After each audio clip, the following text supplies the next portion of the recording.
Hey, two cats! I'm Rico. And I'm Dan. And today we are talking about our scariest driving experiences of our life.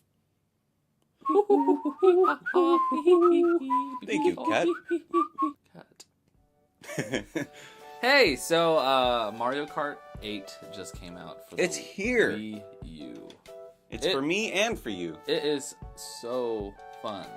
It is also really scary to think about, like, if it was real life. Because they do crazy things like drive underwater, which is a fear of mine. Driving underwater is a fear of yours? Well, just being submerged in water is a fear of mine. This premise seemed a lot. Okay, well, anyways, and then they go upside downs and stuffs, which is impossible. But anyways, it started making me think of what are some experiences that I've had driving or being in a car that is super scary and super traumatizing and Mario Kart 8 style fun. Okay, so I've got two very different stories. Okay. First is when I was an adult, getting onto the freeway, and you're still like learning how to drive. And when you got that big truck coming up along in that first lane, and you're trying to merge, and you're trying to decide whether or not you should get in front or behind the truck, and people are telling you two different things. I'm pretty sure I nearly got run off the road by one because I thought I could beat the truck.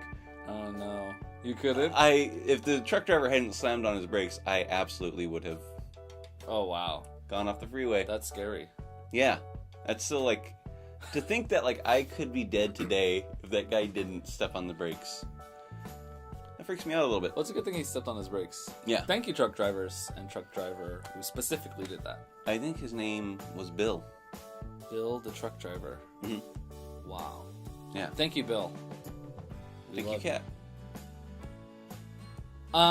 My scariest driving experience that I can remember was actually In a go-kart? no. Actually, I get pretty scared driving go-karts. Really? Yeah, have you ever been to K1 Speed?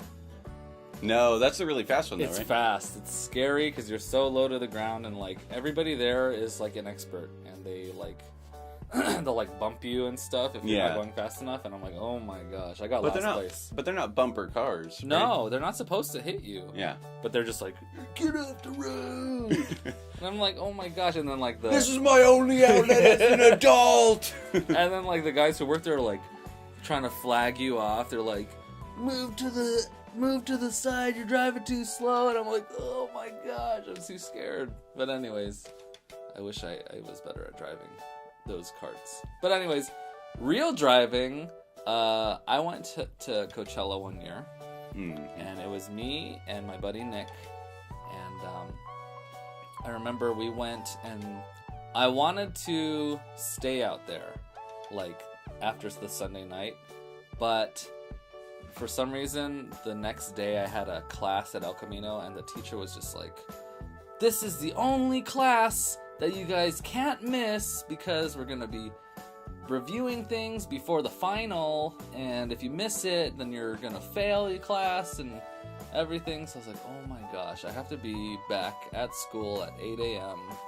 the day after Coachella. And because we went both days, we went Saturday and Sunday, and I was just like, I don't know if we're gonna make it home. How far is Coachella from where? Indio, it's about an hour and a half to 2 hours. But let's just say you add on at least an hour because you get stuck in the parking lot. Yeah. Kind of like a Dodger Stadium. It just takes you forever to get out. So I don't think I got home till like 4 or 5 in the morning. I slept for like an hour and then went to school. But on the way home, I was just thinking, like, man, I don't know if I'm going to make it. I was so tired. The night before, we slept in a bus, or, you know, those pull-out areas on the freeway to like go to the bathroom. We slept over there. That's scary in and of itself. Yeah, but we barely slept. So anyways, driving home, I remember like I was so tired and I'm pretty sure that I fell asleep while driving. Like, it was one of those, like... That's the worst feeling in the world. It was just like, oh my gosh, and you wake up and you're, like, driving. Yeah, you're just thankful that that somehow you didn't die in that half second. Yeah, and I was driving my friend, so, like, I was dumb and I risked both of our lives. So that's probably one of my scariest And you never know. stories. You never know you're as tired as you are until, like, you're on the road, like, midway through. Yes. Mm-hmm. Because, yeah, I've fallen asleep at red lights before. That's not good. Yeah, I hate it. Like, you feel, like, almost guilty, too, like, being on the road. Yeah, we don't deserve it. I was just like, nah, there's nothing I can do. I just need to get home. Yeah. You open up the window, you crank the music, and you still fall asleep. I got a number 2 story, though. Ew. I pooped. Okay, tell us. Okay, second scariest story. It was when I was a kid. I wasn't actually driving.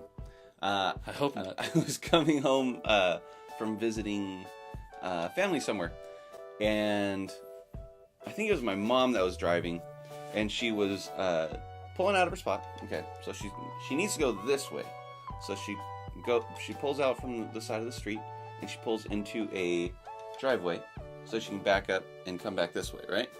So as she does that, she pulls into the driveway, and then a car. How did they do it? They were right here waiting, right after the driveway, and they waited for her to pull back out and then drive this way, and they followed us all the way home. Oh, that's weird. It was really weird. Like, they'd run red lights to stay right behind us.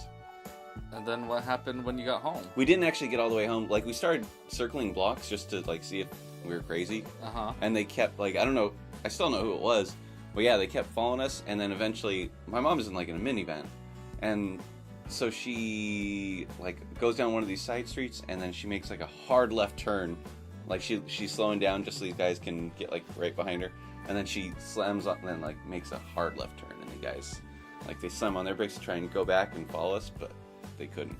It was really weird. It was a crappy-looking minivan, like, They, like, were following you... Just because? My only guess is that these guys thought that, like, it would be easy to, like, carjack us because it was like a mom and a kid, or it was just a bunch of teenagers that wanted to scare us and thought it was funny. That's actually very scary. Yeah, it was freaky. Like, that'd be freaky. It was not a short drive.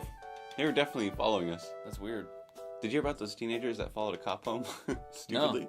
They did it because they wanted to scare this guy. They thought it'd be funny. They followed him from the store, not knowing the guy was a cop.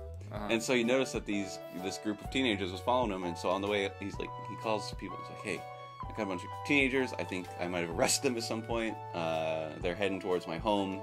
Can I get some backup?" And as he turns down, like, his street to pull into his house, all these cop cars swarm on this teenager's car. Like, "We just thought it was funny. We didn't know he was a cop." Oh my gosh. That'd be the best revenge. That'd be really fun. Mm-hmm. Yeah, next time you should just be a cop. That's our Thursday episode, everybody. Thanks for watching. And play Mario Kart.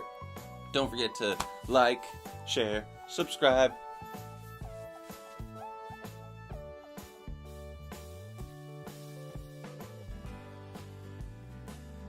Thanks for watching. Bye-bye. That's the double hot redneck.